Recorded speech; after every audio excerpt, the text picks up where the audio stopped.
Ingat pesan saya ya, ketika Anda terbersit ingin berubah jadi lebih baik, di situ Anda mendapatkan anugerah tertinggi yang tak ternilai. Anda sedang dicintai oleh Allah Subhanahu wa Ta'ala. Karena itu tolong jangan gadaikan cinta Allah dengan dunia, itu nggak ada tandingannya.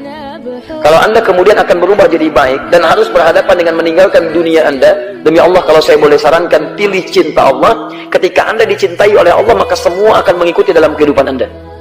Siapa yang punya dunia? Allah. Siapa yang punya materi? Allah. Siapa yang punya kesembuhan? Allah. Siapa yang punya obatnya? Allah. Siapa yang punya semesta? Allah. Jadi ketika Anda ikuti hukum Allah, Anda mendapatkan cintanya, maka semua yang terkait dengan dunia Anda akan mendapatinya. Tapi kalau Anda pilih dunia, maka dunia jadi besar di hadapan Anda, cinta Allah akan... Kejahatan manusia, Allah masih sayang, pasti dibawa jalan untuk berubah. Ini bisa kebayang enggak? Fir'aun yang ngaku Tuhan, hobi bunuh orang, kata-katanya kasar, masih diberikan hidayah untuk berubah.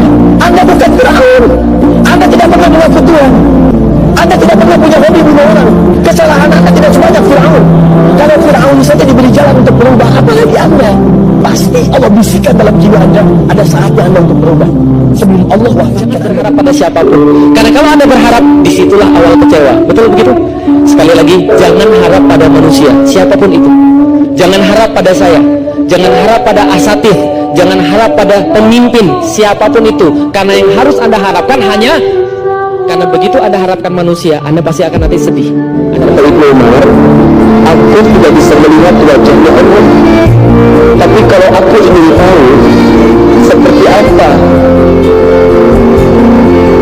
Allah tersenyum kepada hambanya, maka Rasul kemudian menjawab, wahai Ibnu Umar, kalau kamu ingin membuat wajah Allah tersenyum kepadamu, maka buatlah senyuman di wajah ibumu. Karena saat ibumu tersenyum karena kebaikanmu, ibumu tersenyum karena ulahmu, ibumu tersenyum karena kelakuanmu, ibumu tersenyum karena perilakumu, ibumu tersenyum karena prestasimu, ibumu tersenyum karena sesuatu yang kamu berikan kepadanya. Di saat itu Allah sedang tersenyum kepada kamu.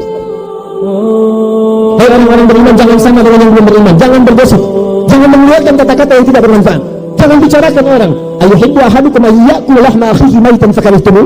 Apa kalian mau saat kalian bergosip saya ciptakan dari tubuh yang digosipkan berbentuk bangkai, nanti di akhirat saya minta kalian makan untuk yang kalian bicarakan, sedangkan kalian tidak menyukainya. Bonus keburukannya, begitu dibicarakan pindah pahalanya pada orang itu.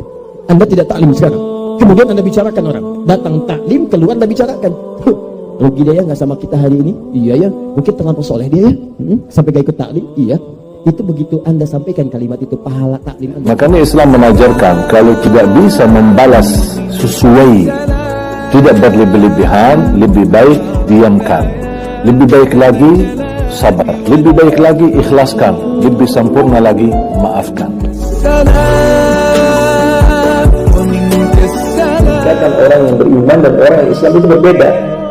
Atau kita sekarang bertanya, kita sudah Muslim, tapi apakah kita mukmin?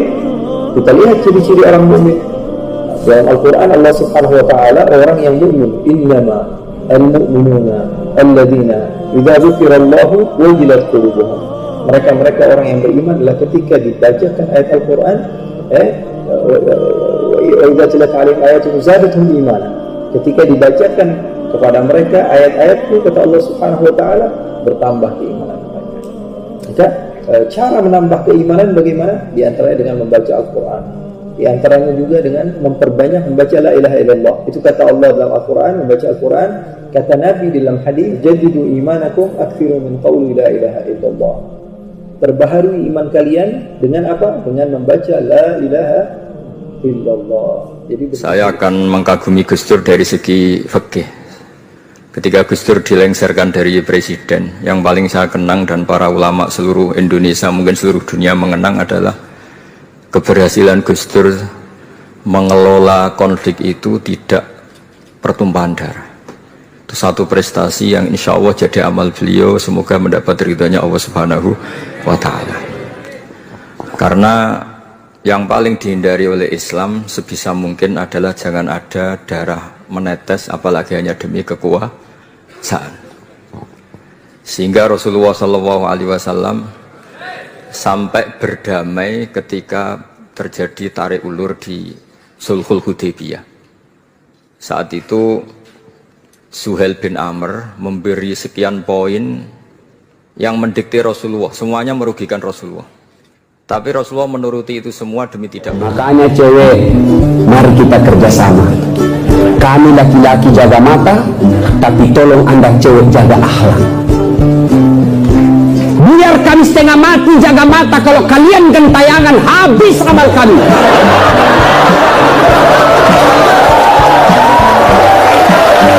Ya, saya kalau mau pergi mengajar di kampus, saya ngaji dulu beberapa ayat, sholat duha dulu 2 rakaat, baru 1 kilometer saya naik mobil hancur amalku.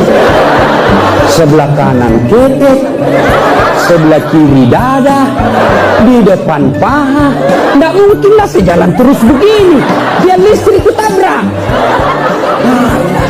Hei cewek, hei, mari kasihani mata kami. Dilihat haram, tidak dilihat barang bagus.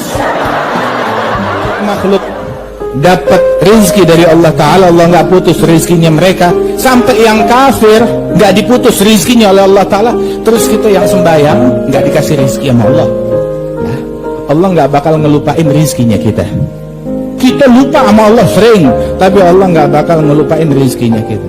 Manusia nggak bakalan mati sampai butiran rezeki terakhir dia tuntaskan. Selama rezekinya masih ada, nggak bakalan mati sampai tuntas.